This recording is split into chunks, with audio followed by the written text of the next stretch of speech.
Kia ora koutou. It is 2:30 on the 31st of October, 2024.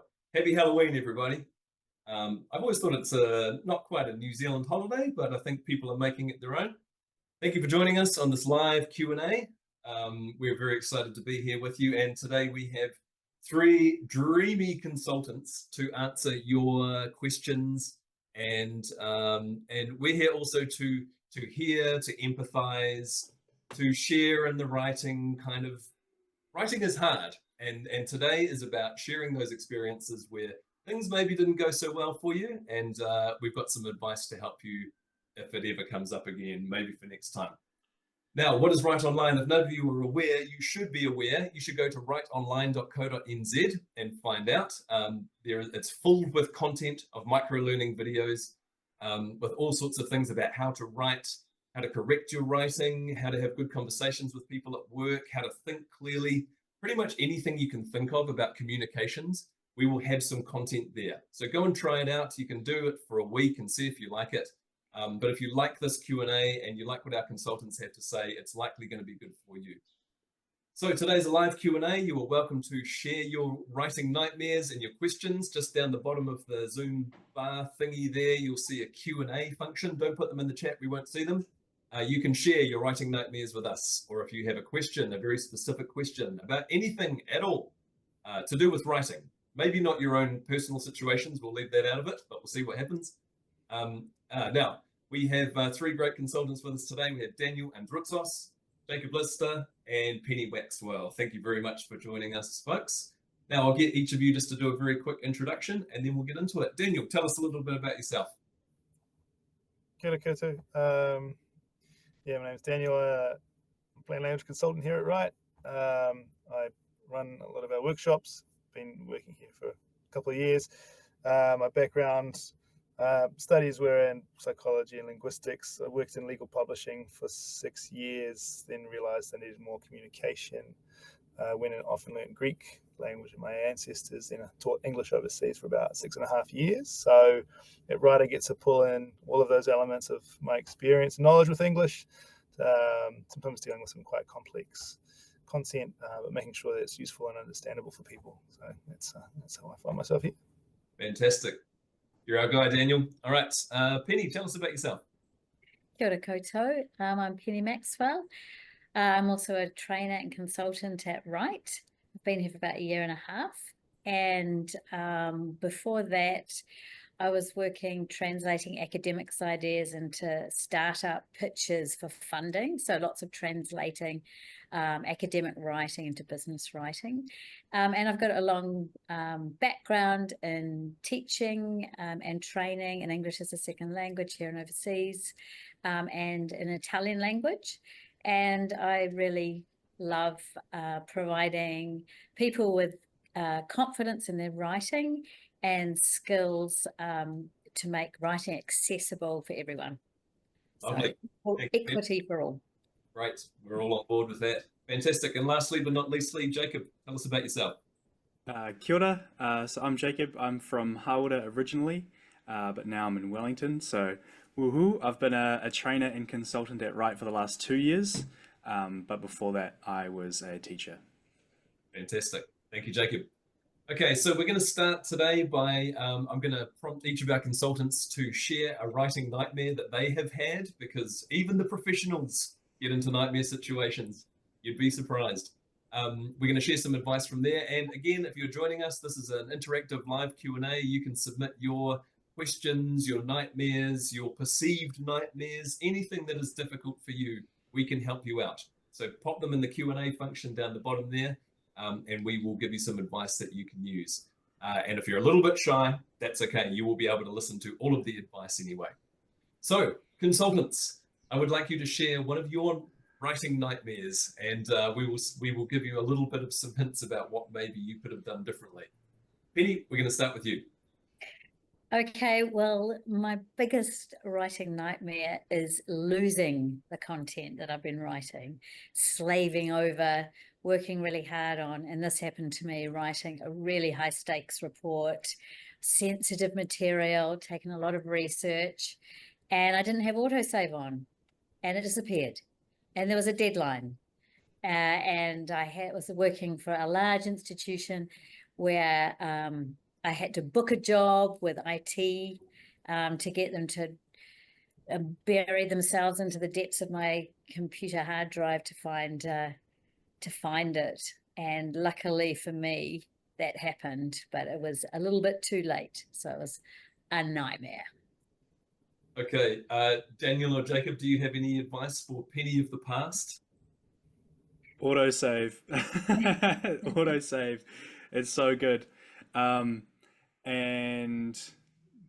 anytime you are not working on it, so if you go home for the day, save it. Save a fresh copy. So you've got 2 versions.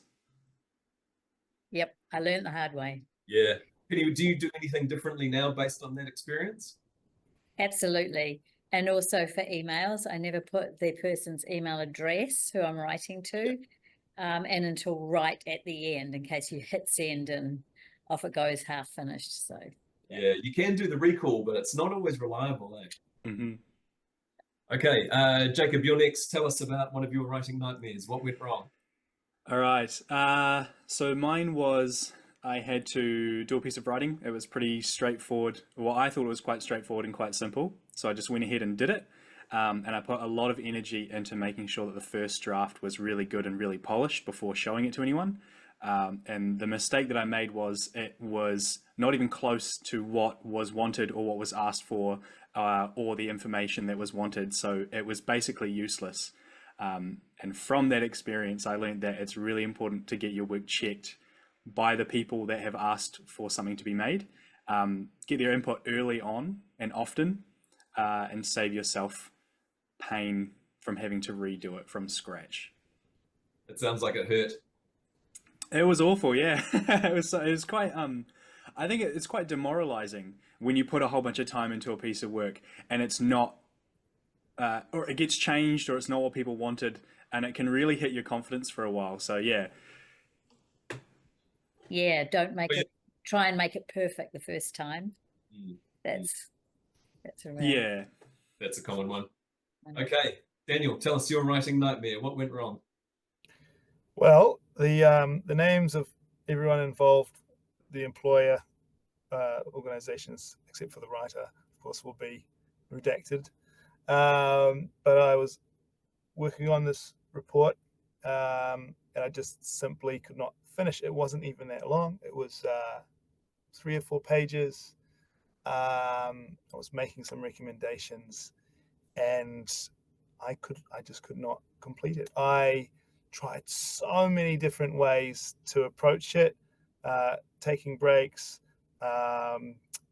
procrastinating, doing something I enjoyed, printing the materials, combining them into one document, separate documents, over a period of weeks, which involved a lot of staring at the screen, screaming, and I just in the end I could not finish it. It was a complete nightmare. Like it had taken a root in my brain and it was controlling my ability to write. It was, yeah, I feel that one. It really got you.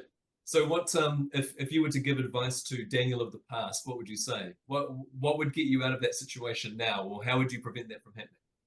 Well, I think the great learning point from that experience is, some of us have a tendency to make sure we've done everything that we can possibly do on our work before we ask someone for help. And it's not the most efficient process, especially when they can solve the problem sometimes in 2 minutes when you talk to them about it. As soon as you feel you are starting to lose momentum in the work you're doing, stop and ask for help. Stop and get help, because that's the point where you're losing your efficiency, and you could go way down the rabbit hole. So that's it, yeah. Surprisingly similar to your one, Jacob, about involving people early, because I guess if you involve other people early, you either get approval or disapproval at an earlier stage, so that you're going to the next stage with a bit more confidence. Yeah, definitely. Yeah. Lovely. Okay, let's get into some questions. So here's one. We often get asked about templates. I'm forced to write into a template that isn't fit for purpose. Any advice on how to change it? my boss really likes it, but clearly doesn't have to use it. This is a very common question we kind of get asked. So what's, does anyone want to start off on that one? What would you say? That the template is meant to make things easier, not harder. So where do we start? I would say it depends on whether or not the template works for the reader or not, because sometimes a template can be designed so that the reader can use it, but that might make it not so straightforward for the writer to fill it in. So if it works for the reader, then it is helping achieve what these documents are supposed to be doing. So I would question first, just making sure that it does or doesn't do what it's supposed to. Yeah, great, good points. Some go ahead. some templates, you know, they might not be created in New Zealand. It might be from an international company. So it could be not quite, I mean, not quite relevant for people in New Zealand, maybe if we're in New Zealand, or it'd be harder to suggest changes. What do you think about that? That's something I've come across in workshops. Yeah, definitely. I mean, I guess the whole purpose of a template is kind of what Jacob mentioned. It's meant to make the reader's experience easier. So if you're, say, a manager and you're constantly getting information about something, the template gives you a nice regular form. And I think, Penny, your point about international stuff is really interesting, because in different countries, you might put certain information first. You might go into a lot of context and preamble, whereas in other countries, they just want to get to the point. And if you're working in an international company, it can be very hard to make changes to things that are set in stone internationally. But I guess you've got to have that conversation, don't you? So let's imagine that this person really wants to do something about it. Daniel, what would you say? Maybe they want to have a conversation with their manager. What kind of stuff could they say? Yeah, exactly. The funny thing is, you know, when we're writing, it's a very personal task, and you know, quite often a lot of us who make writing our living, you know, tend towards being introverted, and yet the solution to so many of our writing challenges is communication, and face-to-face communication, as human and vulnerable as it could possibly be. You know, having a chat to the boss and finding out what is it about the template that they like, what works for them, and if you have suggestions about what you think might work better, ask them what would you how would it work for you if the template was like this, you know, and then if they're not so supportive of that, can ask why. And yeah, as Jacob said, you know, the result should be reader focused, but sometimes templates kind of serve the writer to help the writer write what they need to do, and it might be, you know, a chance to explore if it's actually producing what the reader really needs. I'd just say that in a template, you've got room to write how you want to write in each section of the template. So for example, if the template has recommendations right at the end where readers might not read to the end, you could at least flag it higher up and say, see page 5 for recommendations. So at least people can go straight to the most important main messages and important points early on. Or you could structure your writing with statement headings, informative headings that are easy to scan, things like that, within each section. Some idea. All good advice. Okay, is your if you're working with templates, or templates are your nightmare, that one was for you. If you would like us to talk about something specific, you can put your nightmare or your question in the Q&A function. Now let's go to one from anonymous attendee, a very spooky name. Here's one for you. If you're working on a piece of shared written work with others and needing to amend lots of grammar or editing or simplifying the format, how do you do this in a way or provide feedback that is not going to be taken in a negative way by the original author? This is a good one. There's a second kind of point to this one. And how would you approach the person if the same issues keep coming up? For example, having to correct the same things repeatedly in future with shared work. So I guess there's a lot in that. Does anyone want to say anything initially to anonymous attendee on that question?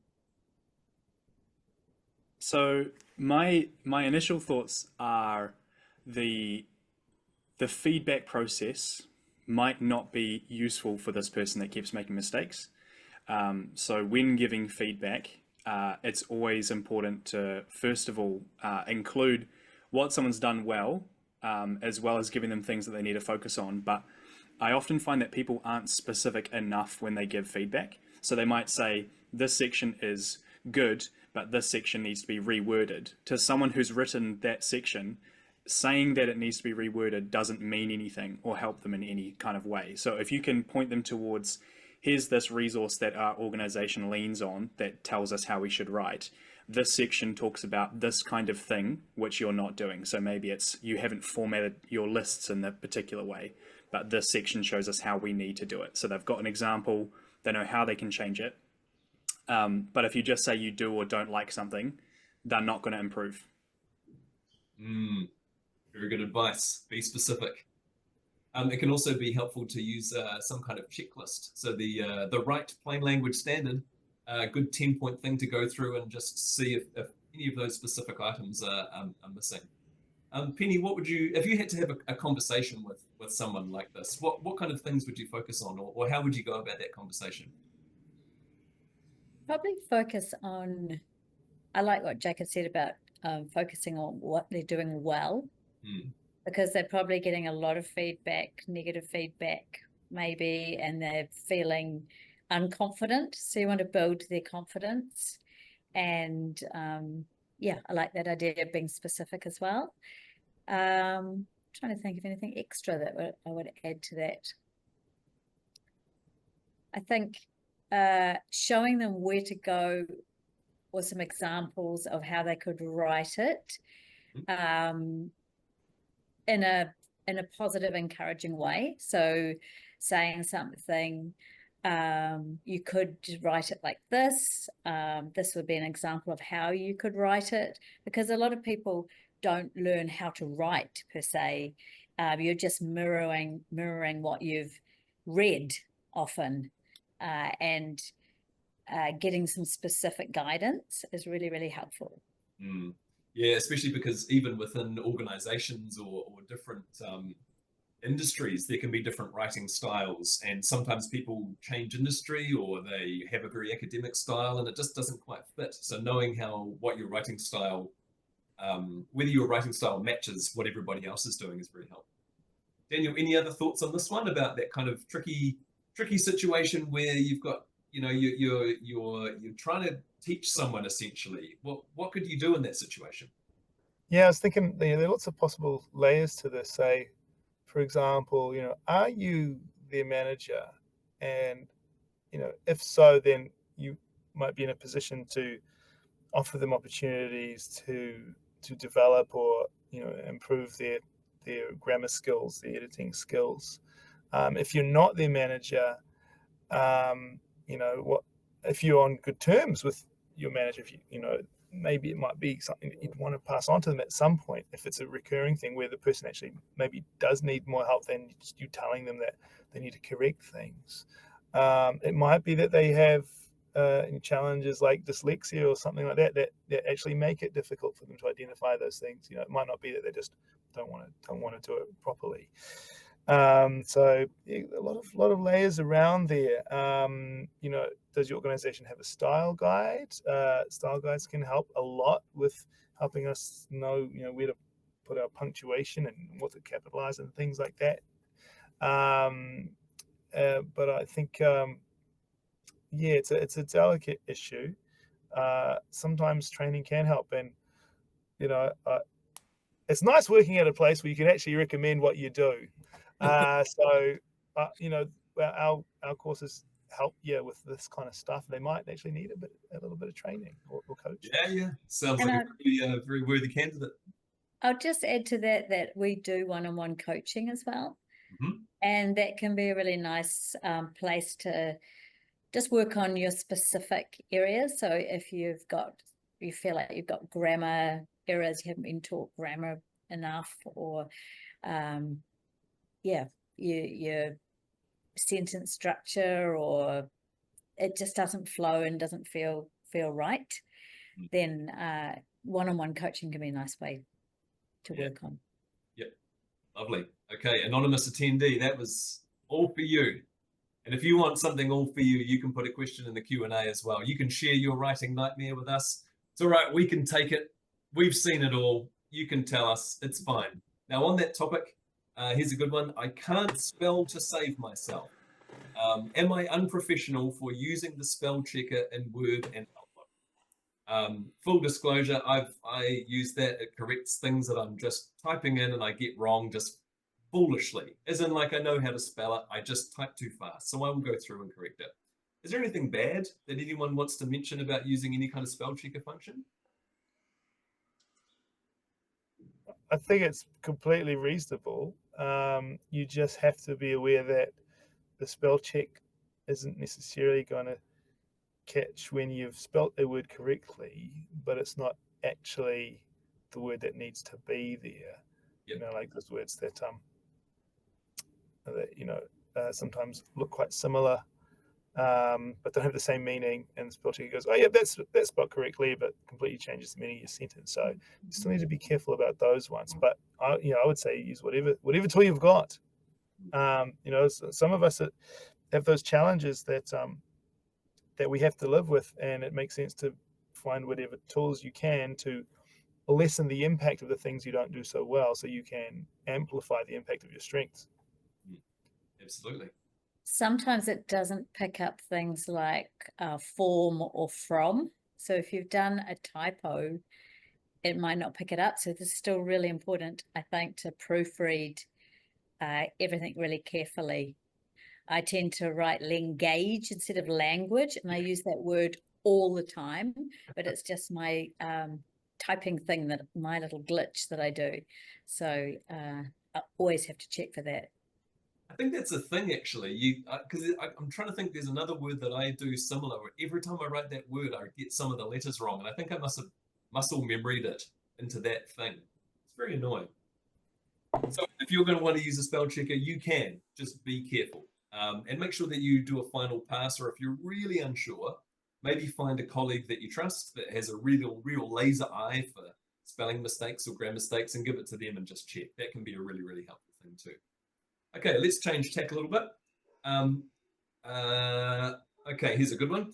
I'm new to my organization, and I've been asked to write a massive contribution to a document I've only just got familiar with. It's full of jargon and ridiculous technical language. Should I follow the style to fit in, or should I buck the trend? I feel I'm doomed either way. Now that's a nightmare. What do we do in that situation? Jacob, what do you think? You got a smile on your face. Well, I would deep breath. It's probably not actual doomsday. So I think interesting that they describe the jargon as ridiculous, first of all. If they're new to the role and they're new to the work, it could be that it's just an overwhelming amount of new information. So maybe to a technical reader who might be using that report, it's maybe less overwhelming than for someone who's just coming into the space. So first of all, I would say it may get easier over time. Second of all, I would say definitely buck the trend a little bit. Just write in a way that makes sense to you.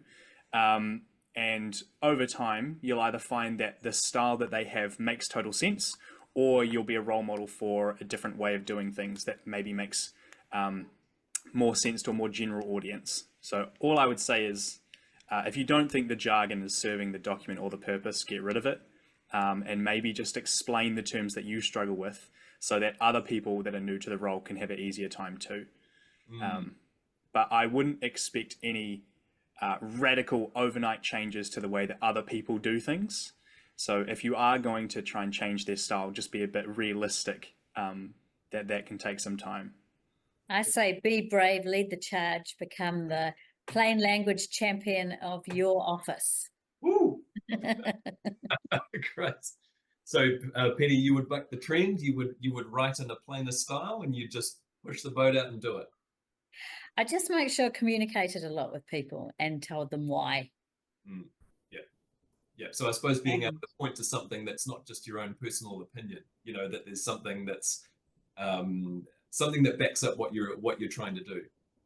Yeah, but I do agree. tread gently when you join somewhere, and give it a few months or to really find out what's going on and how people write, and then weave it in. Yep. I think in line with what you're saying as well, Thomas, it's really useful if a place has a style guide that exists already that tells you how you should and shouldn't write, because if they're not following that standard, then you can say, hey, I know this is the way that you guys are doing things, but it goes against the way that you're saying we should be doing things. So that can be a way to bridge that conversation as well. Yeah, great. Anything to add on that one, Daniel? What would you do in that situation? Would you follow the fully technical language, or would you go, nah, I'm not going to do that? In my nature, I'd be compelled to rebel immediately. But that adage that, often when you find yourself in a new role or a new place, like they say, keep your mouth closed for the first 6 months. And I think there's a bit of truth to that. Like, for your opinion to have credit with the people who already work at this place, you need to kind of show them, prove to them that you have like the skill and that you belong there. But the flip side of that is, if you're coming in, if it's quite technical content and the intended audience are not technical specialists, if it's causing trouble for you to understand or to take it in, then that might be something that you can use in discussions. You could say, who are we pitching at this at? And say, I'm just wondering about these sections. I don't understand maybe as clearly as you'd like me to. How could you explain it? And then you could, using those questions, do you think this might be an issue that some of our readers could have too?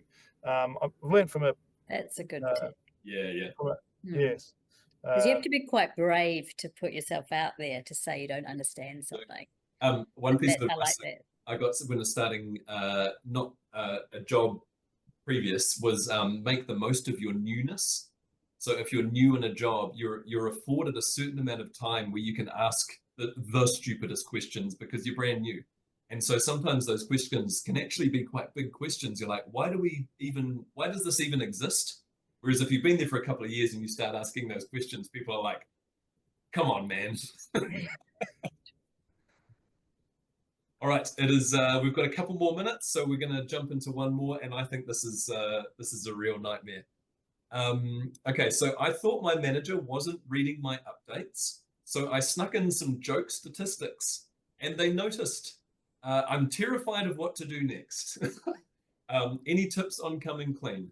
Now I think for most people that would be some kind of nightmare. I mean, don't do that for a start. That's tip number one. That's probably just never a good idea. But accepting the reality of the situation, here we are, it happened. What do we recommend? Ben, what would you say to that person? What would you do in that situation? I think it's a win. They're reading your reports. The test was successful. Yeah. Obviously, you may need to apologize. But also, I think you could have a meeting and say, I'm really sorry. I want to guarantee this isn't happening again. But you might also mention the root cause of why you did that, and that maybe a little bit more feedback on the work that you're doing could encourage you to commit, more fully to your work. Yeah, I like the way you framed that. Penny, what would you say? I'd say how relieved I was that they found it. Oh, yeah. Like that. Mm-hmm. And then I would say that was a risk that I took. In retrospect, it might not have been the wisest. And depending on the reaction that you got, someone might have a really good sense of humor. You'd hope. Give people the benefit of the doubt. Yep. And if not, say you probably wouldn't do that again, but how relieved you are. That's how I focus That's it. a good angle. Yep. Jacob, anything to add on that one? I would double down every few months, just keep doing it once in a while, keep them on their toes, for sure. And don't give anyone access to the raw data so they can't tell. No, I just own up to it. I think it's a symptom of a good thing that people are actually reading what you do. because it just sucks if you feel like the stuff that you're making doesn't do anything or it's pointless. So Yep. I think it's a good sign. Just own up to it, carry on. Great. Okay, that's a lovely note to finish on. Now, I'm going to pass to each of you to give a closing bit of encouragement to our viewers. But first of all, I'm just going to give another plug to Write Online. So this Q&A has been brought to you by Write Online. If you don't know what that is and you've been watching and you're wondering, go to writeonline.co.nz. It's full of our lovely consultants, these dreamy consultants making short, digestible videos about all sorts of things. So go along and have a look and see if you like it. Okay, so some closing words from each of you, just a little nugget of something, even if it's encouragement or just a tip, something that you want to say to finish off. Penny, I'll start with you. Plan, plan, plan. If in doubt, plan. Spend lots of time on your plan and you'll save time later. Lovely. Okay, Daniel. Just keep in mind, when you have those writing nightmares, it's often we have in our lives those moments where you feel like you're confronting this thing all by yourself. That we all share your pain. We all have these experiences, and you're not alone. And sometimes just remembering that kind of can take a bit of the heat out of it and help you to start looking a little bit more practically at what you can do to solve the situation. Lovely. Very, very caring. Okay, Jacob, the last word is yours. I would say always try and pay attention to the things that you're doing well. Everyone has this idea that that the writing that they're doing is bad if they get any kind of feedback, but it's probably because people don't often give enough credit to. There's lots of things that have to go right for you to even just send something through to someone. So know the things you're good at. Yeah, and be proud of those things. Don't just focus on what you need to improve on. Yeah, lovely. Okay, fantastic. Well, thank you very much, Daniel. Thank you, Penny. Thank you, Jacob. Thank you for your expert advice. Thank you all of you folks for joining us, and have a happy Halloween. I don't quite know what that means, but I wish you all the best for today. And if you're going trick-or-treating, I hope you don't get too much fruit. I hope you get all lollies, like all super good lollies. All right, see you all. Thanks, everybody.